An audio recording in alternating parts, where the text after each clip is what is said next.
Hello, I'm Barry Daniel, and this is the podcast of the Middle Way Society. Our aim is to encourage a universal approach to living a more integrated, ethical life, avoiding dogma or any appeal to authority.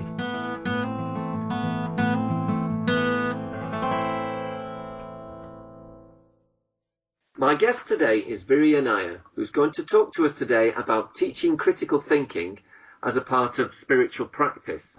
Hello, Viryanaya. Welcome to the MWS podcast. Hi. Can you start by telling us a bit about your life and background, Viryanaya? Okay. Well, I studied philosophy, including logic, at university. So I have a good academic grounding in critical thinking. Yeah. Particularly in terms of formal logic, informal logic, philosophical style thinking. But later on, I came across Buddhism, and when I met my husband, Robert. And so it's been a very interesting journey for me because I've always had this philosophical, logical, critical thinking side. But of course, I've also had and developed more of the Buddhist side. And it's been a very interesting experience beginning to bring them together and now recently actually teaching critical thinking as a spiritual practice. So in the Buddhist tradition, would you say that critical thinking is a discipline that's fundamental to the approach? You couldn't say critical thinking as a discipline is fundamental to the approach, no. But it's certainly the case that in the Buddhist scriptures and also in the tradition, there is very much an expectation and an encouragement of clear thinking, of recognizing we might be wrong, of working things out, not just taking ideas on the authority of scripture. So I think calling it a discipline would probably be a bit too strong, or give an academic flavour which isn't appropriate. So what term would you use? A practice? Yes, a practice. Yeah. Okay. And why is that important for the philosophy within Buddhism to do that? Okay, so Buddhism is about developing wisdom and loving kindness. It's about developing better, clearer, more positive mental states. Some of this, of course, is emotional or spiritual, ritual, physical, but some of it is intellectual as well. Yeah. And so thinking clearly comes into that spiritual practice. Okay. Now, you are a sixth form teacher, is that right? Yes, that's right. I teach A-level. I teach several different types, but one of them is critical thinking. And how is critical thinking normally taught in a normal school environment? Okay, so it's seen very much as an academic subject. So students learn how to dissect arguments, they learn how to make arguments, they learn about use of evidence, assumptions, that sort of thing. And it's seen as a decidedly cerebral subject. But interestingly, if you look at some of the publications, they do bring in spiritual qualities, definitely. But those are generally not followed up in the exam, certainly. What do you think are the limitations with that approach? Well, it's tricky because students are often exam focused, and so they tend to say things like, "Well, will this get me through the exam? Is this going to come up on the exam paper?" Yeah. And though the qualities, for example, of fair-mindedness, of empathy, openness, readiness to sift the evidence, readiness to set aside one's prejudices, they're very much part of the course. But of course, they're not explicitly examined as such. Now, you've recently been given the opportunity to teach it as a spiritual practice. How did that come about, and what does that entail? Okay, well, I should say, first of all, that I sort of was making this up as I went along. So if I do it again, I think I'll probably change it a bit. I'm a member of the Triratna Buddhist order. And I was asked to teach some young women who've been doing this course, part of the training to join the order. And I was asked to teach critical thinking to them as part of their training course. So I'm used to teaching Buddhism, to exploring Buddhist practice, and I'm used to teaching critical thinking. But this was the first time I had the opportunity to bring them together. So for me, that was very exciting. So what I did was I led the students through the sort of very basic steps of critical thinking, like looking at arguments, being clear about what people are saying, that sort of thing. But then quite quickly, I linked them to cognitive biases. So that's where very often when we're trying to think, we have our own biases, which predispose us to look for a particular outcome rather than trying to see the evidence as it really is.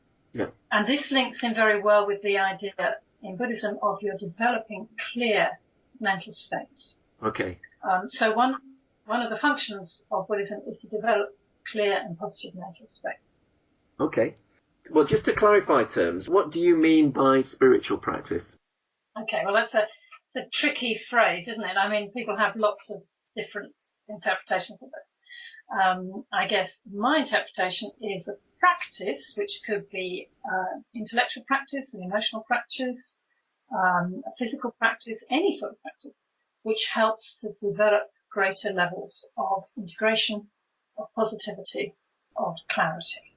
Okay. So I interpret it very broadly, but I do think it's important that it's a practice. It's not something you like the idea of. It's something that you actually do. So in practical terms, how does the focus differ teaching critical thinking as a spiritual practice from the more traditional one? Okay. So when I was teaching critical thinking as a spiritual practice to these young women, we started every class with a short meditation on loving kindness. Yeah. And the reason for this is spiritual practice, obviously you're wanting to develop loving kindness, and critical thinking can be challenging. It can be challenging to one's own self-view. And because you're often criticizing other people's arguments, you can get quite sharp sometimes, and people can get quite argumentative. So I thought it was really important to start with a loving kindness practice, Yeah. where you encourage loving kindness towards yourself, but also towards others. And then when I was teaching them some of the logical flaws, like the flaw ad hominem, where you attack a person personally rather than their argument, which is a classic logical flaw. This is also, of course, from a spiritual point of view, a negative activity, because it's very important to be able to separate out one's response to an individual and one's response to their argument. So it's obviously quite damaging spiritually to completely identify somebody with their argument. Yeah. And then if you disagree with their argument, it's easy to demonize them and see them as the enemy, rather than seeing them as somebody, a whole human being with whom you disagree about something. That just seems to make so much sense. Would that be impractical in a sixth form environment to do that? I don't start with a meditation. I mean, I'd quite like to, but I do, when we're talking about ad hominem, I do say, I don't use the word spiritual, but I do say, obviously, this is better for one to do in life, Yeah. And the students do get that. But a fair amount of this is about emphasis. Okay. How much time do you spend on it? How much do you emphasize? Yeah. You just mentioned a term used was logical flaw, or I think the other term is logical fallacy. Yeah. How is a logical flaw related to a cognitive bias? Okay. So very often, for example, there's a logical flaw called the straw man. And this is where you distort your opponent's argument in order to attack it. Yeah. You make it weaker. So people, for example, who don't like being a member of the European Union, so it might say something like, oh, if you're in favour of the European Union, this is because you want to be run by Germany. Right? Now, that's a straw man, because it's not the case that everybody who's in favour of the European Union wants to be run by Germany. It's just wrong. But if you distort somebody else's argument, you make it easy to attack, and then you can say, well, I don't want to be run by Germany, therefore, I'm against the European Union. But of course, that's not a good, it's not a good state of mind to be in, Now, sometimes people use straw men deliberately. It's quite a deliberate attempt, politicians do this, to distort your opponent's argument in order to attack it. But very often people do it unconsciously. They get the wrong end of the stick. They hear something that the other person hasn't said. And that's because they've got cognitive bias. They've got a negative mental state, and they're not able to hear what the other person says in a clear and unbiased way. Okay. So it can work both. Logical flaws, if you recognize logical flaws, then you can recognize the negative mental state that goes with it. Or you can put it the other way around. If you can recognize your negative mental state, then you're in a much better position to recognize logical flaws. So one of my students said to me the third afternoon when we've been studying critical thinking as a spiritual practice, she came back and told the group that the previous afternoon, after we'd finished the class, she'd been in a negative mental state and she'd be feeling cross and, but she was aware she was in a negative mental state. And then she realized, because we'd been studying this, that in fact it was a straw man. She was working with a straw man. How interesting. But she distorted somebody else's argument. And she told us that as soon as she recognized that, the negative state disappeared. Right. Okay. It was just a question of labeling it. Yeah. Seeing what the problem was, and then she saw it as ridiculous. And this really ties in with the idea of it being a spiritual practice. So it's something that not only can help you in an argument, but can help you find balance in your own mental states. Yes, definitely. Yeah. Now, you mentioned this a bit earlier. There is a perception that critical thinking is very cerebral. How do you get around this? Yeah, certainly there is that perception. And it's not false in as much as it is intellectually demanding. With critical thinking, you're not learning facts. You can't just learn facts and regurgitate them. It's not a question of learning other people's theories. You have to learn a method, a skill. But then for me, spiritual practice is a skill too. So the two are closely linked. You have to learn these skills and then you apply them. And it's not particularly easy. So in that sense, it's true that it is cerebral.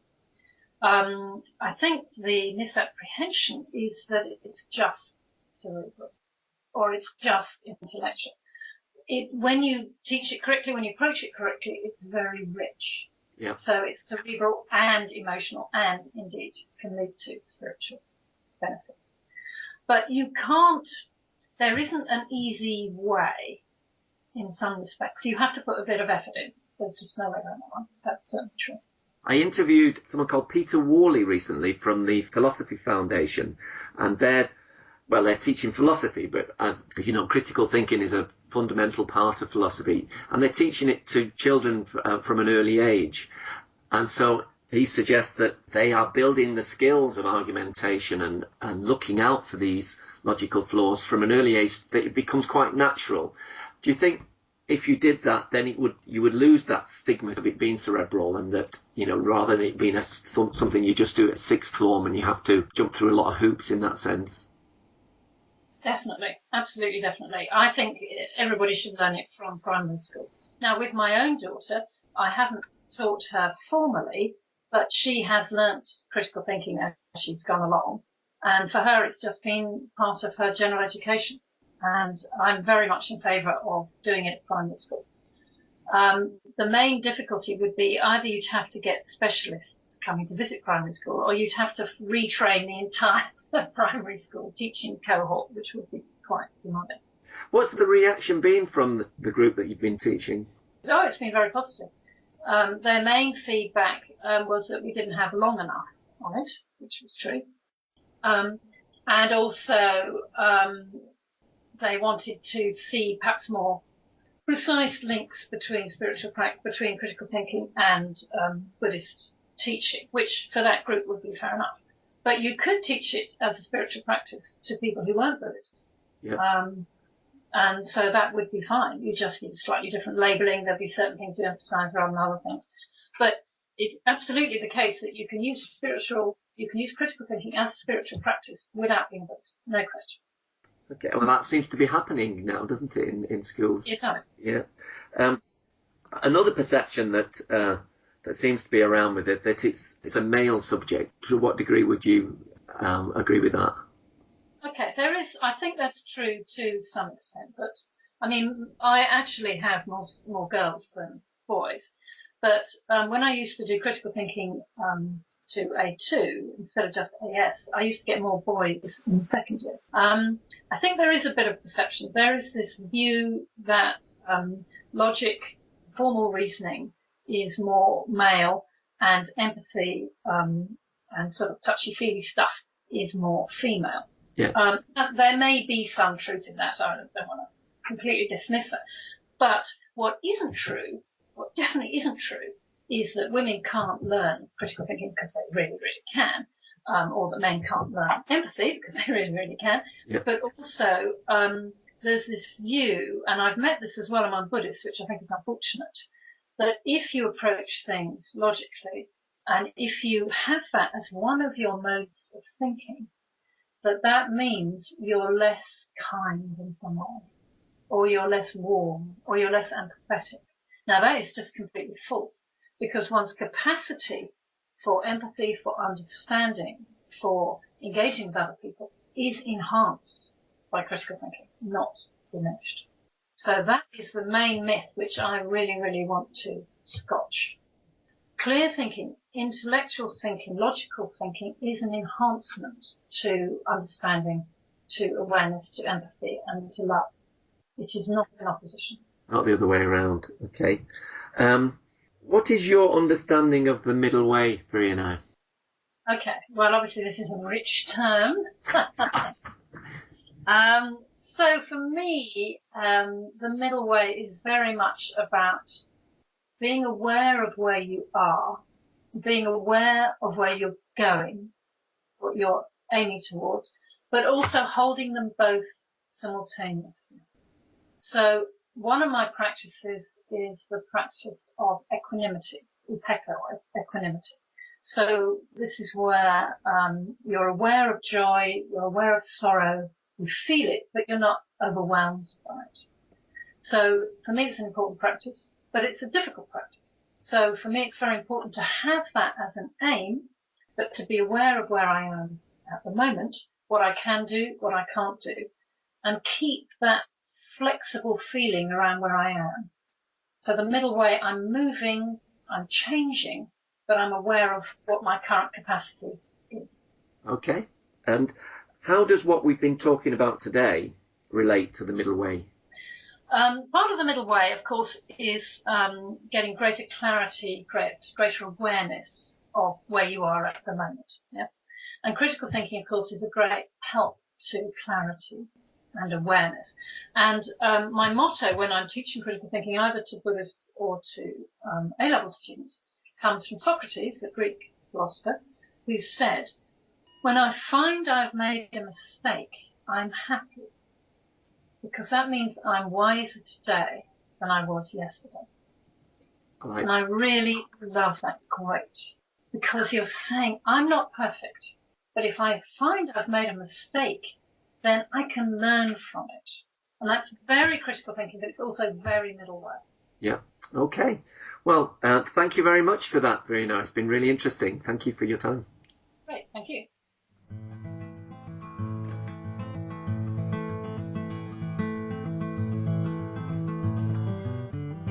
You can find out more about middle way philosophy at www.middlewaysociety.org.